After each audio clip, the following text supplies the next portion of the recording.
When he learned about the autopsy, a 75-year-old grandfather broke into the morgue and poured this liquid into his granddaughters' mouths. By morning, the doctors were stunned. "God, this is terrifying," Grandpa Gus whispered, his voice trembling, his parched lips barely moving. "Even during my time in that high-security prison, I wasn't this scared." The words echoed faintly in the pitch-black, narrow passageway where every sound seemed amplified by the oppressive silence. Gus crawled forward, his frail body barely fitting through the confined space. His knees scraped against the rough, damp floor, and every movement sent a sharp ache through his aging joints. The stench was unbearable, a nauseating mix of decay and raw sewage that assaulted his senses. He gagged, pressing a sleeve to his nose, but the foul odour seemed to seep into his very pores. Cold, murky droplets of filthy water dripped from the ceiling, tracing icy paths down the back of his neck. He shivered violently but refused to stop. "Maybe this is my final thorny path in life," he thought, his weary mind swirling with both fear and resolve. "A one-way journey. I won't be coming back, but I have to do what I'm alive for. Here and now." He paused, pressing his forehead against the damp, clammy wall to steady himself, his breath coming in shallow gasps. "If someone had told me years ago that I'd end up crawling through icy pipes beneath a morgue," he muttered bitterly, "I'd have laughed and called them crazy. Hell, maybe I was the crazy one all along." The thought made him smirk despite himself, though it quickly faded. This wasn't the time for jokes. Not with the stakes this high. Gus pressed on, inch by grueling inch, his heart pounding not just from the effort, but from the urgency that burned within him. Tomorrow would be too late. He didn't have the luxury of walking through the morgue's front entrance like any normal person. No, tonight was his only chance. Each passing second felt like a punch to the chest, the weight of time bearing down on him like an unrelenting tide. He had traded dearly for this chance. A route into the morgue's basement, purchased from local vagrants for 3 bottles of whiskey. He could still hear the raspy laughter of the one who'd drawn the crude map.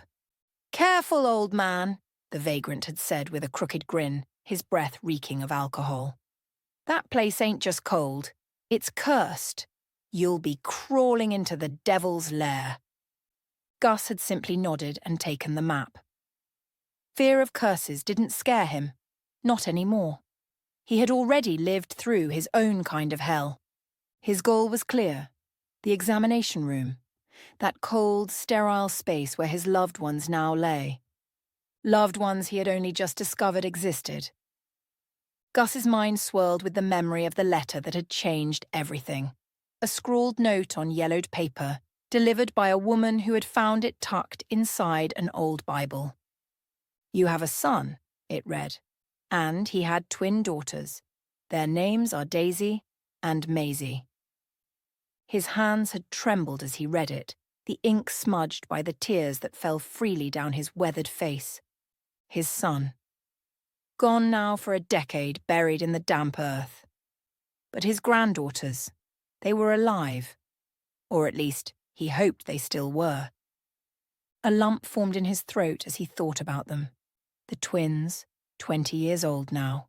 He'd never seen them, never held them, never been there to take them to school or tell them bedtime stories. "I didn't even know you existed," he whispered, his voice cracking in the darkness. "But if I can't change the past, maybe I can still change the future." Determined, Gus pushed forward, his fingers scraping against the slimy walls as he inched closer to his goal. The icy water soaked through his threadbare clothes, but he didn't care. The thought of Daisy and Maisie kept him moving. Even if they rejected him, even if they despised him for his absence, he needed to see them, to tell them he was sorry, and to beg their forgiveness before it was too late. But now everything had taken a cruel, merciless turn. Just this morning, Gus had hurried to meet them for the first time. 30 minutes late. That was all it took for fate to deal its brutal hand. The doctor's words struck him harder than any prison sentence he'd ever endured. The girls passed away 30 minutes ago from severe poisoning by a toxic substance, the young doctor said, his tone disturbingly detached. They'll remain in the morgue tonight, and tomorrow an autopsy will be conducted. Gus felt as though the ground had vanished beneath him. Ice coursed through his veins, leaving him paralyzed. He stared at the doctor, searching for even a hint of humanity in his expression, something to soften the blow of those devastating words. "Don't look at me like that," the doctor added indifferently, shrugging. "Everyone dies eventually, some sooner, some later. We're all mortal, after all." The words felt like a slap to Gus's already battered spirit. What could this young man possibly understand about the weight of loss, of regret, of a lifetime spent chasing redemption only to find the door slammed shut? Gus's mind screamed in anguish. He had spent the last few days planning to meet his granddaughters, rehearsing every word he'd say to them. And now he was here, but not to meet them. No. He had arrived at their funeral. "No," he whispered hoarsely to himself, his voice barely audible. "No, I can't live without them. I won't." Desperation surged through him like a tidal wave. He stepped closer to the doctor, his frail body trembling, but his eyes blazing with intensity. "You said they were poisoned," he said, his voice rising with each word. "What did you treat them with? Did you use an antidote? Tell me." The doctor hesitated, his composed facade faltering. His face flushed a deep red, and his hands twitched as he avoided Gus's piercing gaze. We did everything we could," he stammered, the words empty and lifeless. "I'm sorry, Mr. Patterson. There's nothing more we could do. Now, if you'll excuse me, I have an urgent operation requiring my consultation." The doctor turned abruptly, walking briskly toward the door as though eager to escape the suffocating weight of Gus's grief. He didn't even bother to close the door behind him as he disappeared down the corridor. For a moment, Gus stood frozen, his mind a whirlwind of despair and anger. Then, like a spark in the darkness, an idea came to him. A desperate, reckless idea. "This isn't over," he muttered under his breath. He glanced up and down the corridor, his heart pounding. It was empty. The soft hum of fluorescent lights and the faint shuffle of distant footsteps were the only sounds. Taking a deep breath, Gus slipped into the doctor's office. His hands shook as he rifled through the cluttered desk. Medical reports, folders, scribbled notes. He scanned them frantically until he found what he was looking for: the file on Daisy and Maisie. Clutching the folder to his chest, Gus fled the hospital as fast as his legs would carry him. Every step felt like a battle, his old knees protesting with each hurried movement. But he didn't care. His body moved on instinct, driven not by logic but by the unrelenting force of his heart. "This isn't logical," he admitted to himself as he stumbled out into the cold night air. "But what has logic ever done for me? My girls need me. They're not gone. Not yet." By sheer luck, or perhaps fate, Gus had someone he could turn to: Pete Garrison, an old prison buddy who owed him more than a favor. Before his time in prison, Pete had been a toxicologist, an expert in crafting antidotes to some of the deadliest poisons known to man. His brilliance had been his undoing. A scandal involving an unauthorized experiment had landed him an 8-year sentence. But even in the harsh confines of prison, Pete had remained a spark of life and resilience. Gus had never forgotten his parting words when they'd been released. "If you ever need help, Gus, don't hesitate. I owe you more than I can ever repay." Now Gus needed him more than ever. Pete's small, cluttered apartment was nestled on a dingy street on the outskirts of town. Gus banged on the door with trembling hands, his breath hitching in his chest. It swung open moments later to reveal Pete, greying and gaunt, but still with the mischievous sparkle in his eye that Gus remembered so well. "Gus, old friend, what brings—" Pete's cheerful tone faltered as he took in Gus's dishevelled state. "Jesus, you look like hell. What happened?" Gus didn't bother with pleasantries. The words poured out of him in a frantic rush, his voice cracking under the weight of his despair. "It's my granddaughters, Pete. My granddaughters. They're all I have left in this God-forsaken world.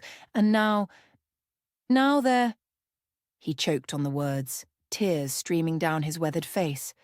Pete gently guided him inside, shutting the door behind them. "Take a breath, Gus. Start from the beginning."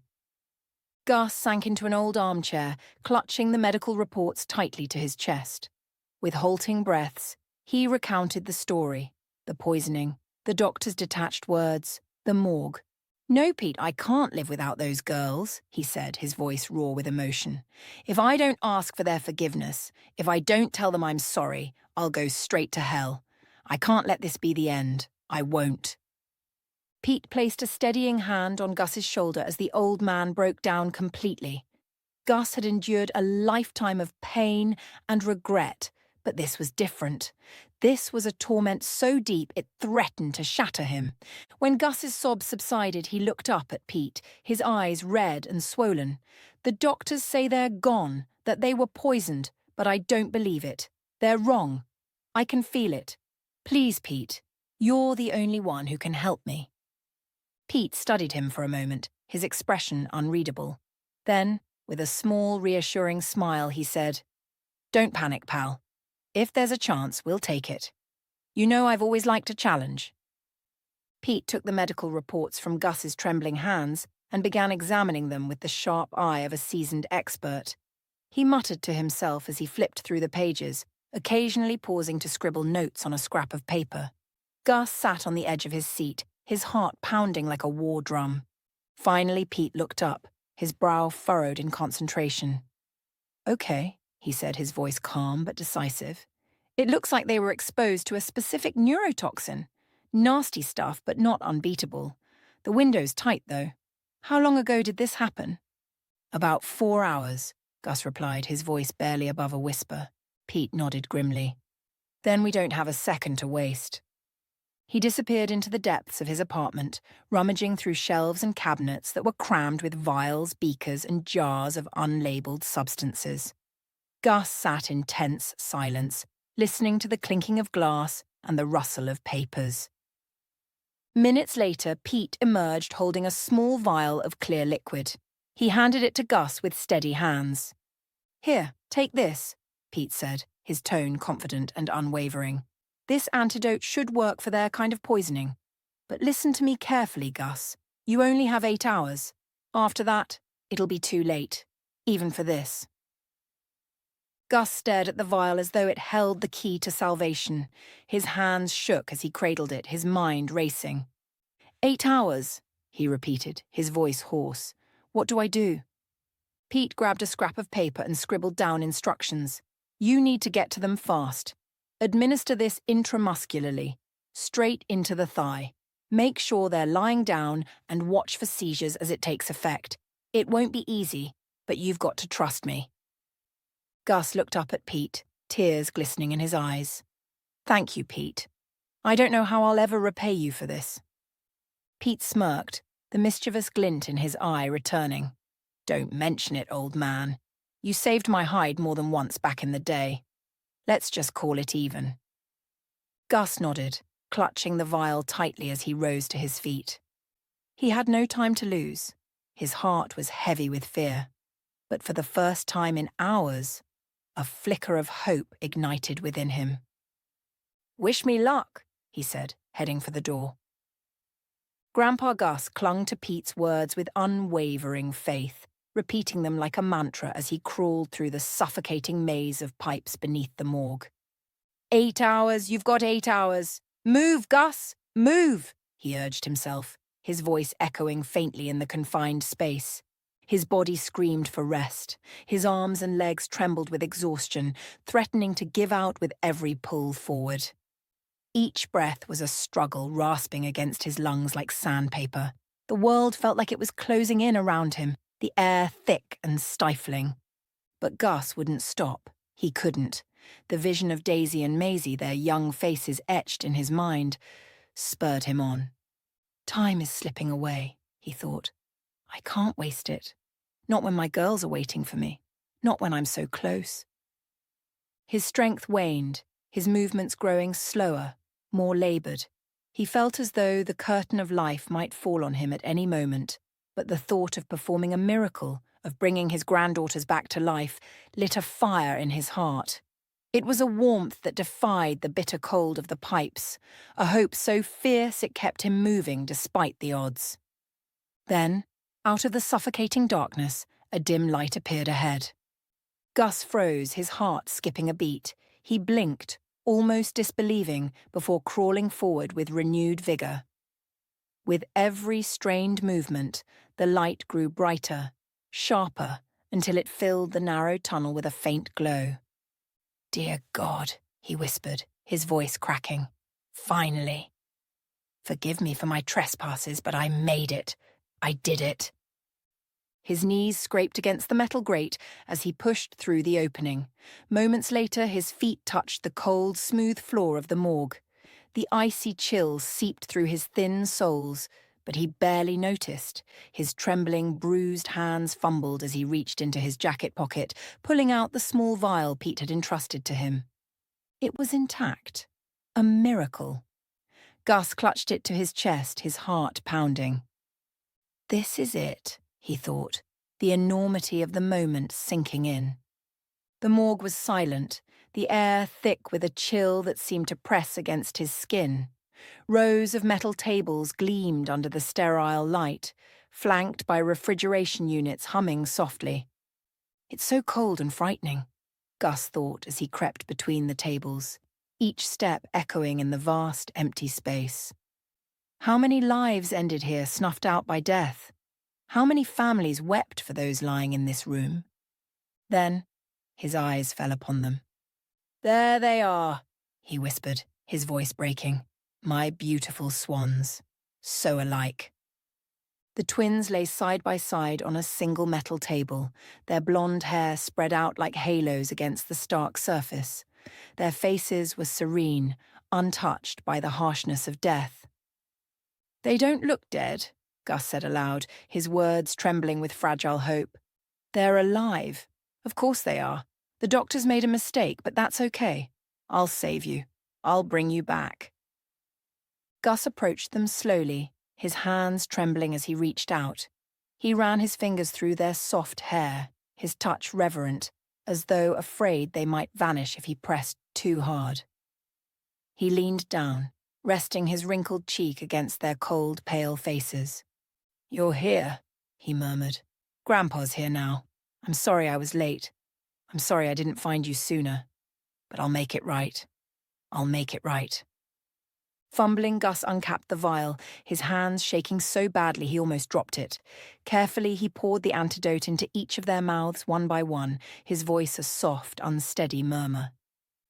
"There you go, my sweet girls," he said, brushing a stray strand of hair from Maisie's face. "This antidote will work. It has to work. You'll live. We'll see each other again, and I'll tell you everything. Maybe one day you'll forgive an old man like me." He stepped back, his eyes fixed on their still forms, searching for any sign of movement, a flutter of an eyelid, the twitch of a finger, the rise and fall of their chests. But there was nothing. They lay as still as sleeping princesses, their chests unmoving, their hands limp by their sides. The silence of the room pressed down on Gus like a crushing weight. And yet, Gus believed. He had to believe. "It's just the beginning," he whispered, sinking into a nearby chair. His eyes never left their faces, filled with a hope so fierce it refused to waver. "You'll wake up. You will. I know you will." Time stretched on like an eternity as Gus sat beside them, his tearful eyes locked on their still, pale faces. He clutched the edge of the metal table, his knuckles white as if his sheer will alone could pull them back to life. "Maisie, Daisy," he murmured, his voice cracking under the weight of his grief. "How could this happen? How could you be poisoned and brought to the brink of death? What kind of world does this to such beautiful souls?"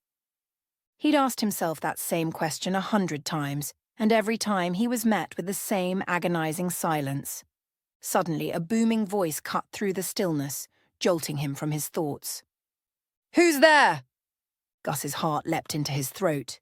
He instinctively ducked behind a large grey refrigeration unit, pressing himself against the cold metal. His breath came in short, panicked gasps as he peered out cautiously. A man in uniform, a morgue security guard, was making his rounds, his flashlight beam cutting through the dim light of the room. Did he hear me? Gus thought, panic clawing at his chest. Or is he just checking the place? The guard stepped closer, his boots echoing ominously against the tiled floor. "Come out, or I'll call the police!" the man barked, his voice sharp and commanding. The word police sent an icy shiver down Gus's spine. Even after all these years, it still carried the weight of dread and despair. Prison had taken a decade of his life, and it had left scars far deeper than the ones on his skin. Another stint behind bars would break him entirely, and worse, it would mean losing his granddaughters forever. I can't let that happen, Gus thought, his pulse pounding in his ears. He held his breath as the guard's footsteps grew louder, closer. Then, just as quickly, they began to fade. Gus craned his neck and saw the guard stepping outside for a smoke, leaving the heavy door ajar behind him. This was his chance. With his heart hammering in his chest, Gus slipped out from behind the unit and moved silently toward the exit. Every creak of the floor felt deafening in the silence, but the guard didn't turn. The cool night air hit his face as he slipped through the door and into the darkness beyond. The pitch-black streets offered little solace. The cold seemed to seep into his bones, and the weight of his exhaustion threatened to pull him to the ground.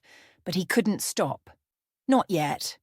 He stumbled to a crumbling fence near the morgue, his legs finally giving out beneath him. Leaning against the rusted metal, he tried to catch his breath, his chest heaving with the effort. From inside the morgue, a sharp bark pierced the quiet night. Gus froze, his blood running cold. The guard's dog. He had to move. Summoning what little strength he had left, Gus pushed himself to his feet and staggered down the street, the darkened buildings blurring past him. Even as the morgue faded into the distance, his heart refused to calm. The ache in his chest wasn't just from exhaustion. It was the searing pain of uncertainty. He wanted to scream, to cry, to demand answers from the universe, but he bit it back. I've done all I can, he told himself, though the words felt hollow. Now it's up to God, or fate, or whatever power rules this cruel world. Meanwhile, back at the morgue, the silence of early morning was shattered. A muffled cry came from one of the workers. Oh my God, did you see that? They're breathing. The identical sisters lay motionless no longer. Their chests rose and fell faintly, almost imperceptibly, as if they were taking their first tentative steps back into the world of the living. Their fingers twitched, their pale hands curling slightly as though grasping for something unseen. But their eyes remained closed, their expressions still and serene. They seemed caught in a liminal space, somewhere between life and death, a fragile state that could tip either way at any moment. What's happening? Someone whispered, their voice tinged with awe and fear. The room buzzed with shock and confusion. Medical staff scrambled to understand what they were witnessing. Such occurrences were rare, anomalies, mistakes by doctors, or acts of divine intervention. No one could have guessed the truth. The higher power that had brought these girls back wasn't divine at all. It was Grandpa Gus, an old man with trembling hands, a heart full of hope, and an unrelenting belief that love could defy even the cold hand of death. At that very moment, Gus felt it, a powerful, overwhelming sensation, as if an unseen force had jolted through his body. Something had happened, something miraculous. He stopped dead in his tracks, his heart racing.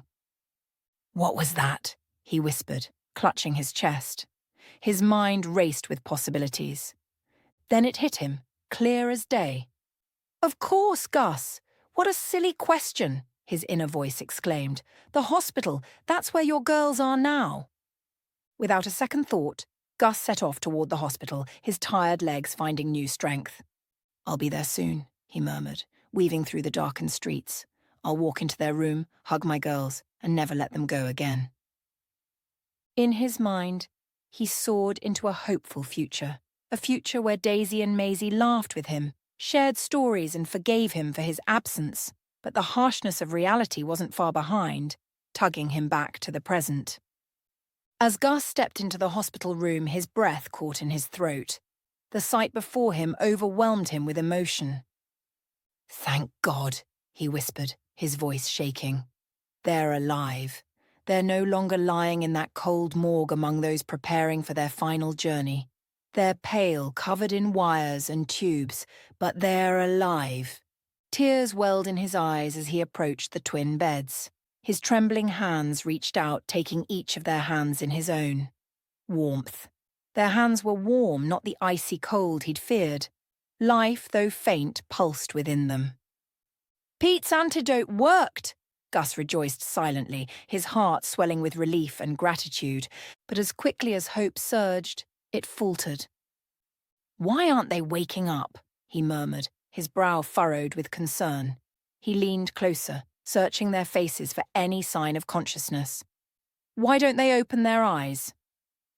The room remained silent, save for the steady beeping of the monitors. The girls' eyelids stayed tightly shut, their chests rising and falling rhythmically, as if trapped in an unending dream. The door creaked open, breaking the stillness. In walked Dr. William Evers, a grey-haired physician with a calm yet solemn demeanour. He glanced at Gus, who looked at him with desperate, pleading eyes. "Unfortunately, the girls are in a coma," Dr. Evers said, his voice steady but clinical. "This can happen due to severe physical exhaustion and the stress caused by the poisoning. The body shuts down to protect itself while it recovers. We're running further tests to understand the full extent of their condition." "In a coma?" Gus repeated, his voice trembling. His mind reeled.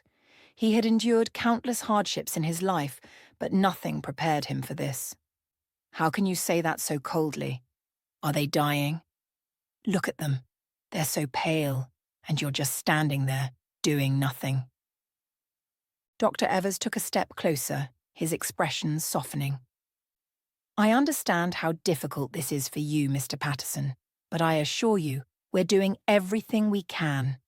Their lives aren't in immediate danger. Think of it as a deep sleep, the body's way of healing. They'll wake up soon." Gus stared at him, his mind grappling with the doctor's words. He wanted to believe him, but fear and doubt gnawed at his heart. "How long will they stay like this?" Gus finally managed to ask, his voice barely above a whisper. Dr. Evers hesitated, the weight of the question evident on his face. "No one can say for sure," he admitted. "It could be 2 days, a month, or even a year." "A year?" Gus gasped, the words hitting him like a physical blow. His throat tightened, and he felt a lump rising, threatening to choke him. Dr. Evers placed a hand on Gus's shoulder. "I know it's hard, but you must stay strong for them. They need you now more than ever." Without waiting for a response, the doctor stepped back. "I have to attend to other patients. If you need anything, the nurse on duty will assist you." He left the room quietly, the door clicking shut behind him. Dr. Evers truly pitied Gus. The old man's journey through heartbreak to this moment was nothing short of harrowing. The twins had been mistakenly sent to the morgue, only to be discovered alive and placed in a coma. A cruel chain of events that would shatter most. Dr. Evers withheld the darker possibilities of prolonged unconsciousness, irreversible consequences that loomed silently, fearing it would crush the fragile hope Gus clung to. But Gus wasn't naive. He could see the unease in the doctor's eyes, feel the hesitance in his voice. A wave of dread washed over him, as heavy as the years he had borne in silence. Tears streamed freely down his weathered face as he stepped toward the hospital beds. Daisy and Maisie lay peacefully, their chests rising and falling faintly, their faces untouched by the struggles raging within their bodies. Gus leaned close, searching desperately for the faintest sign of life, a flutter of an eyelid, a twitch of a finger, anything. But nothing changed. "My sweet girls," he whispered, his voice trembling. "My beautiful swans, my sleeping princesses. What am I supposed to do now?" His words faltered as he stared at their youthful faces, so still yet so full of life. Powerless, he threw up his hands in despair. "I won't live to see the day you wake up. I won't." His voice broke thick with sorrow. "But you need to know. I'm your grandfather, even though you've never seen me. And before I leave this world, I have to tell you my story. I need to beg for your forgiveness, just as I would before God." Gus clutched their hands gently, his voice soft but filled with conviction. He believed with all his heart that the girls could hear him. That belief was his lifeline now, the only thread keeping him tethered to hope. "I once had everything," he began, his tone tinged with bittersweet nostalgia. "Everything a man needs to be happy. My wife, Mary, beautiful as a rose. We had a warm home, a thriving business. Life was good, or at least it seemed that way. But trouble was already lurking at the gates." He paused, his grip tightening slightly as he drew strength from the warmth of their hands. "One day, my childhood friend, Jimmy, came to me for help. We'd grown up together. He was harmless, cheerful, the kind of kid everyone liked. As we got older, he became a fine man, strong and clever. Or so I thought. Jimmy came to me and said, 'Gus, I need a favor. My mother's sick and her treatment is expensive. I don't have the money. Please, let me work for you.' Gus's voice softened, his gaze distant. How could I say no? I took pity on him. I hired him. I trusted him. Over time, I even made him my deputy." A bitter laugh escaped his lips, sharp and raw. "But it turns out I had warmed a snake in my bosom. My own kindness betrayed me.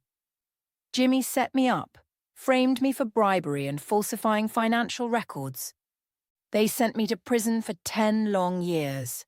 10 years, girls," he said, his voice cracking. "But I swear to God, I never did those things. Never." Gus choked on the words, his tears falling faster now, blurring his vision like a thick fog. The memories clawed at him, dragging him back to those cold, unrelenting prison walls.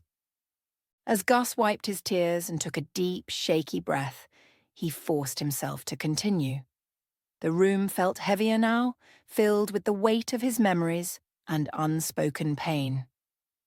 "While I rotted in prison, Jimmy thrived," he said, his voice tinged with bitterness. "He took over my business, my entire life. Everything I built, everything I worked for, it all became his. And not just that." Gus's hands clenched into fists as the words caught in his throat. He swallowed hard before continuing. "While I was locked up, my wife, Mary, never sent me a single letter, not one. Every day I waited, hoping, praying for something, anything, but nothing ever came. I told myself maybe she couldn't write. Maybe she didn't know where to send it. Stupid excuses, I see that now." His voice cracked, his raw emotions spilling out. "But eventually I got a letter. It wasn't from her, though. It was from Jimmy." Gus let out a hollow laugh, his tone bitter and pained. "And what did he send me? Divorce papers?" He fell silent for a moment, his gaze dropping to the floor. His trembling hands gripped the edge of the bed. "From that moment on," he continued, his voice low and tight, "she was dead to me. I could forgive a lot, girls, but not betrayal. Never betrayal. Later, I found out she married Jimmy." He shook his head, the memory still cutting deep. "Makes sense, doesn't it? A convict was no use to her. Jimmy was the winner. I was the loser. End of story." Gus's voice faltered, his words heavy with bitterness and heartbreak. The memories clawed at him, but he forced himself to press on. "I served every damn day of my sentence, 10 years, start to finish. When I finally got out, my heart was empty and my pockets were too. I was a free man, sure, but I had nothing. No home, no family, no hope. I couldn't rebuild my life. How could I? All I could do was scrape by. He paused, letting out a long, weary sigh. I spent the rest of my years working as a night watchman, just enough to keep a roof over my head and food in my stomach. I never remarried, never started a new family. That would have been the end of my story if not for... Gus's voice wavered, and his throat tightened. His gaze drifted to the girls, their still forms giving him both solace and strength. "A month ago," he said, his voice barely above a whisper, "I got a letter. It was from Mary." He closed his eyes, the memory of that day cutting through him like a knife. "She wrote to tell me she was dying," he continued. "She said she wanted to confess before her death. I almost threw it away when I saw her name on the envelope, but I couldn't. Her confession was cruel, girls. It was heartbreaking." His voice broke again, but he pushed through. "She wrote that her whole family was gone. None of them remained. Her husband, George, died in a car accident 2 years ago. And then she wrote something that completely shattered me." Gus's hands trembled as he gripped the girls' hands tighter, drawing strength from their warmth. His voice dropped to a whisper heavy with emotion. "The son Mary claimed was George's, was actually mine," he said, the words feeling surreal even now. "She wrote that she'd kept the truth from me out of guilt, said she didn't want me to know while I was in prison." He let out a shaky breath. "She enclosed proof, a yellow document confirming George's infertility, and a photograph of the boy. My son." Gus's voice softened as his tears flowed freely. "A spitting image of me." A storm of emotions swirled within him. Anger, hatred, betrayal, emotions he'd held on to for so long. But now there was something else, something stronger. "I hated her for keeping that from me," he admitted, his voice trembling. "I hated her for lying, for stealing my chance to know my son. But..." He paused, a faint smile breaking through his anguish. "I was happy," Gus continued, his voice trembling, "even in my old age, to learn I had a son. For the first time in decades, I felt whole. Like life had given me a reason to keep going, but my happiness was fleeting. Gone in an instant." He paused, his weathered face clouding with grief. "Mary wrote that our son had died," he said, his voice breaking. "A heart attack, gone before I even knew he existed. And his wife, Anna. She'd passed long ago. She died giving birth to their twin daughters, to you." Gus let out a heavy sigh, his shoulders slumping under the weight of his words. His life had been a relentless series of hardships, but despite it all he had felt, just for a moment, that God had finally rewarded him. Now, as he sat by his granddaughters, his lips moved in silent prayer, words of gratitude flowing from his heart despite his sorrow. "It's just us now," he whispered, his voice barely audible. "You and me, my granddaughters, the daughters of my son. If you live, so will I. But if you don't, I'll have no reason to go on." His voice faded into silence, the room filled only with the faint hum of machines and the rhythmic beeping of monitors. Gus retreated into his thoughts, his confession hanging heavy in the air. 10 minutes. That's all it had taken to encapsulate a lifetime of burdens and sorrows, a lifetime of regrets and loss. For a long while he sat by the girls, their hands cradled gently in his own. His lips moved in fervent prayer, pleading for them to wake up, to open their eyes and see him. But his prayers went unanswered. "Forgive me," he whispered, his voice cracking under the weight of his guilt. "Please forgive this old man for not being there when you needed me." He leaned forward, bowing his head over one of their hands. A single tear escaped, tracing a path down his cheek and dripping onto the hospital blanket. Then, in the stillness of the room, Gus felt it, a faint, almost imperceptible squeeze on his hand. His head shot up, his heart pounding in his chest. "Maybe I imagined it," he thought, his mind racing. But desperation pushed the doubt aside. "Can you hear me?" he cried, his voice trembling with hope. "Give me a sign." To his astonishment, the girl's fingers squeezed his hand again and again. "Maisie!" Gus shouted, his voice breaking with joy. He turned to the other bed, grabbing his second granddaughter's hand. "What about you, Daisy? Did you hear me? Answer me." For a moment the room was still. Then, to his immense joy, the second girl's fingers squeezed his hand as well. Gus let out a choked laugh, tears streaming down his face. "You're here?" he whispered. "You're really here?" Overcome with happiness, Gus began pacing the room like a man possessed. His age, his weak heart, the crushing weight of his past mistakes, none of it mattered now. All that mattered was the miracle unfolding before him. "Thank you, God," he muttered, his hands clasped together. "Thank you." He turned back to the girls, his voice trembling with emotion. "You're alive," he whispered. "You're alive, and you're fighting. My precious girls, you're fighting." Unable to contain himself, Gus dashed out of the room, his legs moving with a vigor he hadn't felt in years. His eyes darted around the hallway, searching desperately for Dr. Evers. "Dr. Evers!" Gus called, his voice echoing through the corridor. "Dr. Evers, wait!" Dr. Everett turned, surprised to see the elderly man everyone in the hospital, and indeed the entire small town, had been talking about.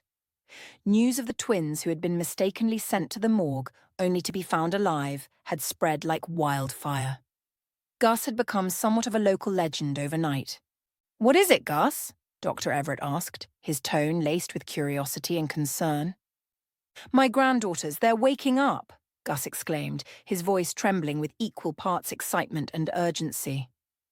"Are you sure? Let's check," the doctor said, his professional demeanour giving way to hurried steps as he followed Gus back to the room. Inside, the doctor carefully examined the girls, checking their vitals and observing the faint but unmistakable movements of their fingers. Finally, he turned to Gus with a smile. "It's true," Dr. Everett said, his voice warm. "Their condition is improving. This is incredible. Let's hope they fully regain consciousness soon. Once that happens, a full recovery is well within reach." He placed a hand on Gus's shoulder. "Gus, you're amazing. I don't think there's a better grandfather anywhere." Hearing those words, Gus's heart swelled with pride. To be called grandfather was the greatest joy he could imagine. "But," the doctor continued, his tone shifting, "you need to take care of yourself too. You've been through so much. You need rest." "No," Gus replied firmly, his voice unwavering. "I need to see my girls recover. I'll rest in the next life." The doctor sighed, recognizing the determination in Gus's eyes. "All right, just don't push yourself too hard." Gus was genuinely happy. Each day the twins grew stronger. Though their eyes remained closed, the faint movements of their hands and the steady rise and fall of their chests filled him with hope. It seemed as if, at any moment, they would open their eyes, speak, and fill the room with their voices, soft, musical, like babbling brooks, soothing his weary soul.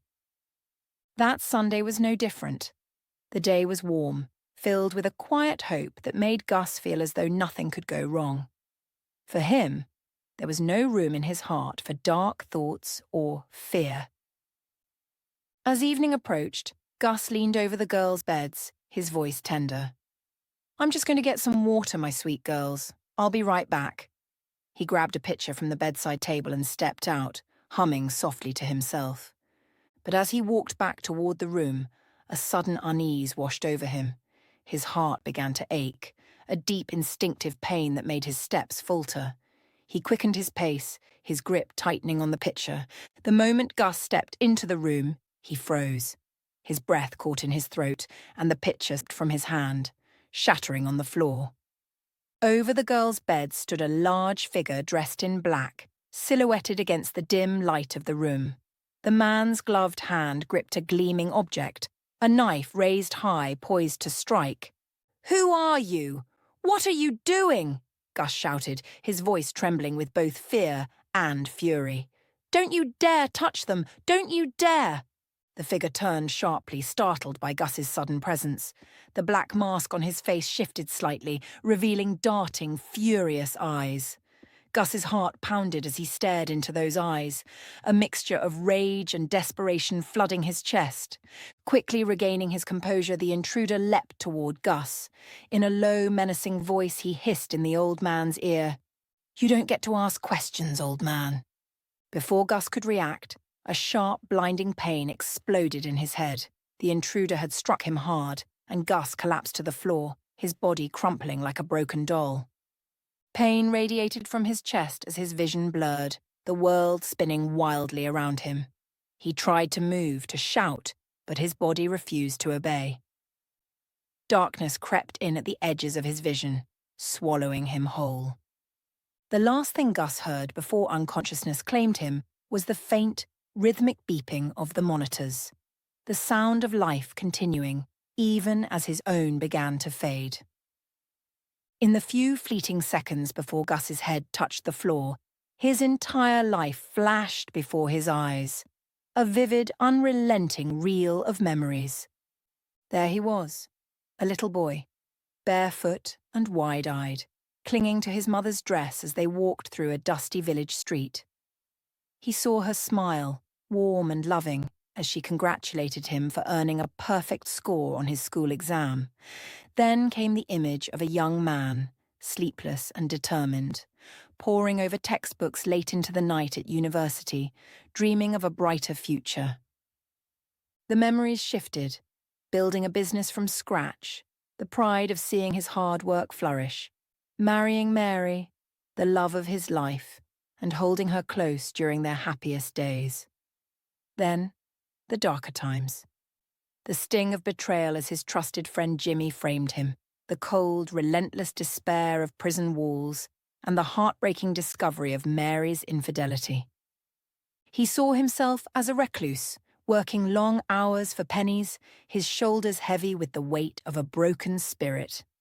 Then, the brightest moment of all, a golden light amid the darkness, finding his family, discovering his son and granddaughters, and feeling an immeasurable happiness he thought was lost forever. And then, darkness. Endless, all-encompassing darkness. "Such a pity about the old man," Dr. Victor Everett said the next day, his voice heavy with regret. "He's suffered a severe stroke. At his age, it's unlikely he'll recover." "What happened, Dr. Everett?" asked Nurse Laura, her face etched with concern. "A stroke, compounded by pre-existing heart issues," Victor explained, his tone grim. "The right side of his body is partially paralyzed and his speech is impaired. The prognosis is poor. Full recovery is highly unlikely." As Victor addressed the worried hospital staff, a storm of frustration brewed within him. His normally composed demeanor cracked as anger seeped into his words. "Laura, tell me," Victor said sharply, his piercing gaze locking onto the nurse. "It was your shift. Why weren't you at your post when the man in black stormed into the twins' room?" Laura's face turned pale, her voice trembling. I only stepped away for a minute," she stammered. "I'm so sorry, Dr. Everett." "Sorry?" Victor's voice rose, his anger spilling over. "You were responsible for their safety, and now an intruder nearly succeeded in harming them, and Gus, under your watch." Laura flushed crimson, her hands trembling. She opened her mouth to respond, but Victor turned away, his fists clenching at his sides. A moment later, guilt washed over him. Blaming Laura wasn't entirely fair, he realized. The hospital's security had failed as well. Surveillance cameras had captured only the fleeting silhouette of the intruder disappearing into the night, no face, no clear features, just a shadow. Victor exhaled deeply, pinching the bridge of his nose. "Why does he get away scot-free?" he muttered bitterly to himself. "And why did he come here? What was he trying to do to those twins?" The questions swirled chaotically in his mind, unanswered and unsettling. Then a chilling thought struck him. He wanted to get rid of the twins, Victor whispered, his voice trembling. And Gus was just an unlucky witness. The realization hit him like a punch to the gut. Gus's unwavering devotion to his granddaughters had left an indelible mark on Victor. The old man had fought so hard, only to be struck down while trying to protect them. I have to uncover the truth, Victor resolved aloud. I owe it to him, to those girls. Making that promise was the easy part. Fulfilling it seemed nearly impossible. The odds were stacked against them, with little evidence and an assailant who had vanished into the shadows. But Victor knew where to start. Among his acquaintances was Detective Sam Barrett, a seasoned investigator who owed him a favour. Years ago, Victor had saved Sam's son during a life-threatening surgery. That kind of gratitude, Victor hoped, wouldn't be forgotten. With renewed determination, Victor grabbed his coat and strode toward the exit. He'll help me, Victor thought, his mind set on the task ahead. Without wasting another moment, he headed straight to the police station, a storm of resolve brewing in his chest. Inside the recently renovated police station, it was unusually quiet. The faint hum of fluorescent lights filled the air, interrupted only by the occasional shuffle of papers and the muffled voices of officers. Victor Everett sat in the waiting area, visibly restless. The on-duty officer at the front desk occasionally glanced his way, more out of boredom than curiosity. Victor checked his watch for the 5th time in 10 minutes, shifting in his seat. Sam Barrett, the detective he'd come to see, was out on a case, and time was running short. Victor needed to get back to the hospital. Just as Victor stood, ready to leave, the station doors swung open. Sam entered, his jacket slung over one shoulder, looking worn from a long day in the field. "Sam!" Victor called, relief washing over him as he hurried to meet the detective. "Victor," Sam said, surprised. "It's been a while. What brings you here? You look like you've got something serious on your mind." "More than you know," Victor replied. "Let's talk in your office. I need your help." Sam nodded, leading the way to a modest office cluttered with files and case notes. The two men sat, and Victor began recounting the strange and tragic story of Gus and the twins. As Victor spoke, Sam's expression darkened, his brows furrowing deeper with each detail. When Victor finished, Sam leaned back in his chair, his jaw tight. "This needs to be investigated immediately," he said firmly. "I'll take the case." True to his word, Sam dove into the investigation with relentless determination. Within 2 weeks, he had cracked the case, uncovering a web of greed and betrayal that left Victor both horrified and furious. The culprit was identified: Anthony, the adopted son of George from his first marriage. Despite George's efforts to reform him, Anthony had inherited the worst traits of his biological parents, both alcoholics whose neglect had landed him in foster care. As a child, Anthony displayed troubling behavior, often clashing with authority figures. By his teenage years, he was a regular in juvenile detention centers. At 18, Anthony committed his first robbery and was sentenced to 3 years in prison. His criminal record grew steadily from there, with a string of thefts, assaults, and scams. He spent nearly half his life behind bars, showing little remorse or desire to change. When George, his second wife, and several other relatives passed away, Anthony saw a golden opportunity. "Why shouldn't I inherit George's business and his 2 luxury apartments?" Anthony thought, bitterness fueling his ambition. But there was a problem. The twins, Daisy and Maisie, as George's biological granddaughters, were the rightful heirs. For Anthony, their existence was an obstacle to his plans. To claim everything, Anthony realized, I need to get rid of them. But how can I do it without ending up back in prison? His criminal mind worked overtime, devising a plan. He decided to use charm and cunning instead of brute force. Anthony tracked Daisy and Maisie to a popular cafe where they often went after their college classes. Posing as a kind and generous stranger, he approached them with a carefully rehearsed act. "Ladies," Anthony said, flashing a warm, disarming smile, "today's my birthday. I'm all alone with no one to celebrate with. Join me. Don't worry, you don't have to go anywhere. We'll celebrate right here at the cafe. What do you say?" Daisy and Maisie exchanged a glance, taken aback by the boldness of this older man. They were naturally cautious, but both loved adventures and new experiences. After a brief hesitation, they agreed. "But we don't drink alcohol," they said in unison, their voices carrying a polite firmness. Anthony didn't miss a beat, as if he had anticipated their response. "No problem at all," he said, his tone light and cheerful. "How about some juice instead? Something fruity and fun. It'll be a proper celebration without the booze."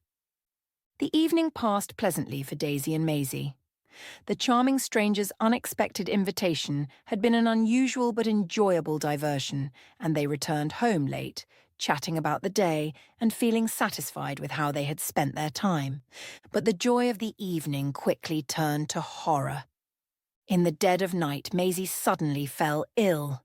Pain ripped through her body with such intensity that she couldn't even cry out. Her hands clawed at the air as she collapsed to the floor, her body convulsing violently. Foam formed at her mouth, and her breathing became ragged.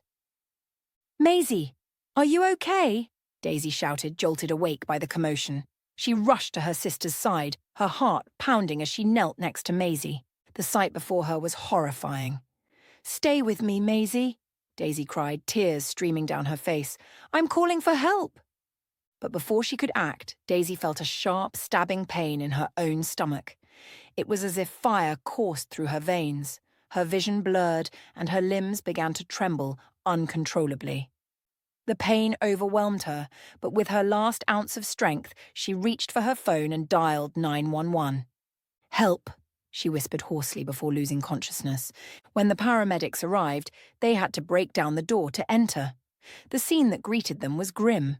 Both sisters lay unconscious on the floor, their bodies lifeless and pale. 40 minutes later, at the hospital, a grim pronouncement was made. "Time of death, 3:17 a.m., the doctor said, his voice heavy with finality. Anthony, calculating and ruthless, was certain his plan had succeeded. When news of the twins' deaths reached him, he allowed himself a moment of satisfaction. "Now, nothing stands in my way," he thought, but his triumph was short-lived. Days later, Anthony's fury ignited when he learned that the twins had been found alive and transported to the hospital's morgue by mistake. Even more enraging was the discovery that an elderly man, Gus, had intervened, saving their lives against all odds. Fueled by greed and madness, Anthony devised another plan. He would finish what he had started, this time at the hospital, where he was certain no one could stop him. But once again, Grandpa Gus stood in his way. Anthony's rage reached its boiling point as he confronted Gus in the hospital room. "You'll get what's coming to you, old man," Anthony snarled, shoving Gus to the ground with all his strength. "I'll break you like a twig once and for all." Gus collapsed, pain radiating through his body. His head spun and his chest ached, but his determination burned brighter than ever. His granddaughters depended on him, and he would not let them down. "Not today," Gus muttered through gritted teeth, his voice weak but unyielding. Before Anthony could carry out his vile intentions, the police burst into the room.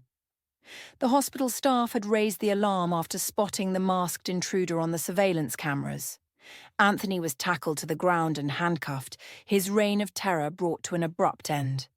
Anthony's arrest marked the beginning of the end for the man consumed by greed and hatred. In court, his heinous crimes were laid bare for all to see. The judge, appalled by Anthony's actions, sentenced him to 15 years in prison. But fate had other plans. 3 months into his sentence, Anthony succumbed to a severe heart condition that had plagued him for years. His passing was swift and unceremonious. Few mourned his death, and no one sang a requiem for his troubled soul. Meanwhile, Gus's life took a miraculous turn. Though the attack had left him physically weakened, his spirit remained unbroken. He poured every ounce of his love and strength into his granddaughters, who remained in a coma. Each day he sat by their beds, whispering stories, praying fervently, and holding their hands. And then, one day, his prayers were answered. It began with a faint twitch of Maisie's fingers. Then Daisy's eyelids fluttered. Gus held his breath, his heart pounding as he leaned closer. "Grandpa?"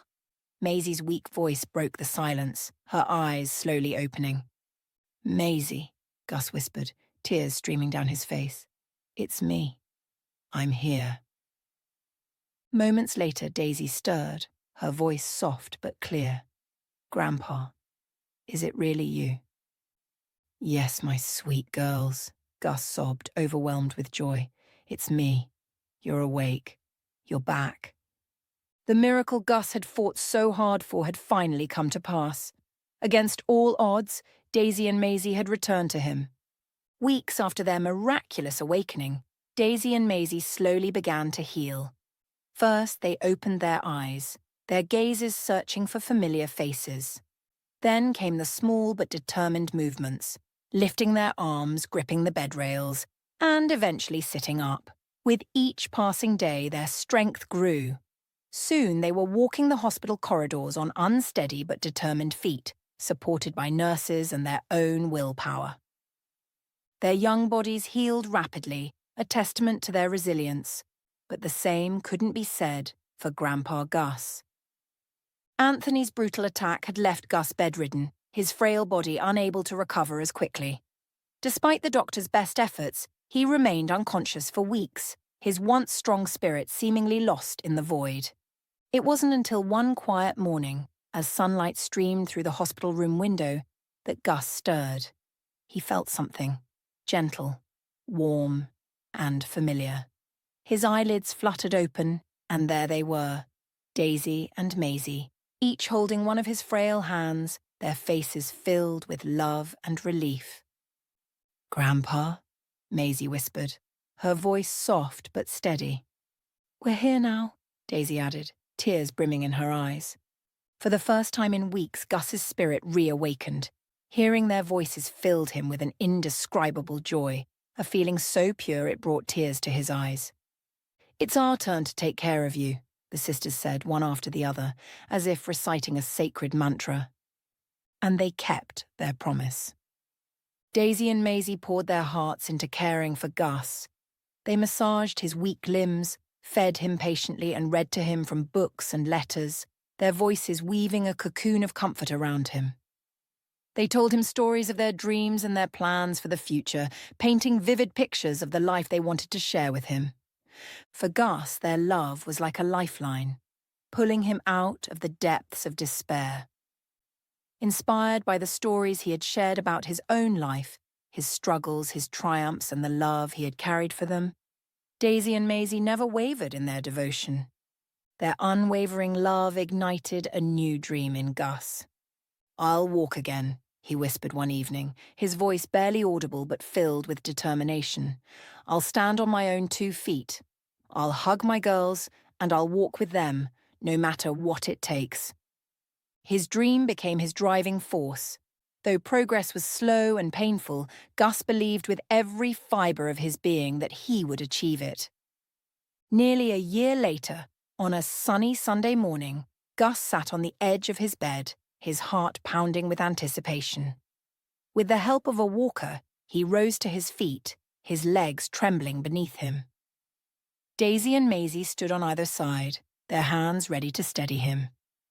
"One step at a time, Grandpa," Maisie encouraged, her voice bright with hope.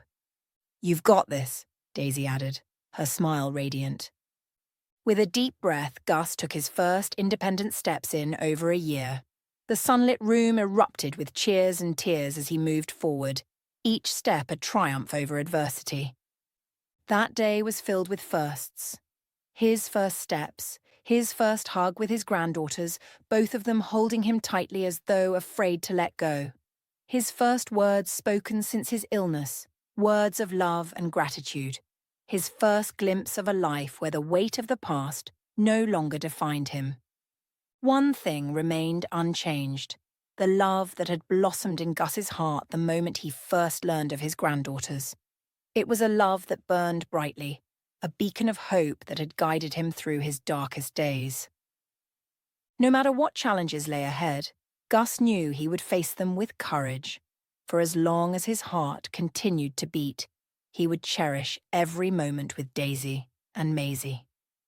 And as he walked hand in hand with his granddaughters under the golden sun that Sunday, Gus felt something he hadn't felt in decades: true, unshakable happiness.